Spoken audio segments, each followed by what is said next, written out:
Illinois State University and its athletics department have a long history of providing opportunity, especially to those who couldn't receive it elsewhere. Many are familiar with the opportunity given to former Redbird coach Will Robinson, the first African-American head basketball coach at the NCAA Division I level. A decade prior, Illinois State University, thanks to the foresight of Dr. Laurie Mabry, was also providing groundbreaking opportunities for women.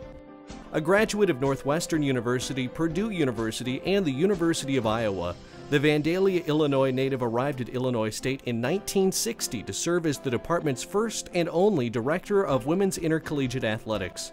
She also coached the Redbird basketball and golf teams. In the 1960s, I think we were making our own uniforms and doing our own transportation.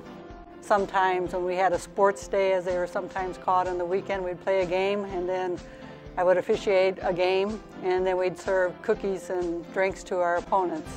And so it was definitely much different than today. At ISU, Mabry elevated the women's programs from recreational status to the level of competitive college teams. During her 25-year tenure, she significantly impacted opportunities for women.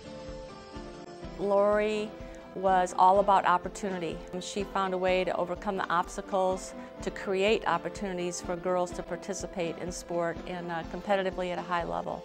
Starting at the state level of the Association for Intercollegiate Athletics for Women, Mabry quickly became a national player and eventually served the organization as the president in 1975 through 76. As president, Mabry was a front-row witness to the controversies that followed the passage of Title IX. Title IX was signed into law on June 23, 1972. The same year, Illinois State, under Mabry's guidance, hosted the AIAW's first merit-based National Intercollegiate Basketball Tournament for women. That tournament paved the way for what is now known as the NCAA Women's Final Four, and Mabry used it to defend the passing of Title IX to the pending naysayers. It was not a popular position, but the effort and that they put into making that happen is now what you see when you watch a Division I or a Division II or a Division III basketball game. It's equality. I think the fact that everyone just takes for granted that we have an intercollegiate program for women speaks volumes about what Laurie did to establish that program and how hard that was at the time, and where we are now just tells you how far we've come, and that's a real tribute to Laurie.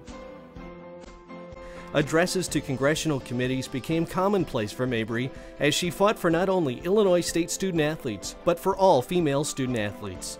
So many people looked up to her, those not only in coaching, but those in administration, followed her lead, really took to what she said, and knew that she was really thinking of the total female athlete. Laurie really saw the big picture. She had the opportunity to work at a national level, to have an impact at the national level, and she brought that back here to the grassroots at Illinois State.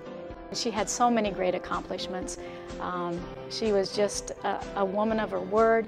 She was just a woman with passion, a woman with drive, with determination. I look at Laurie Mabry as a very courageous woman, and one that was daring and had fight in her to do the right things.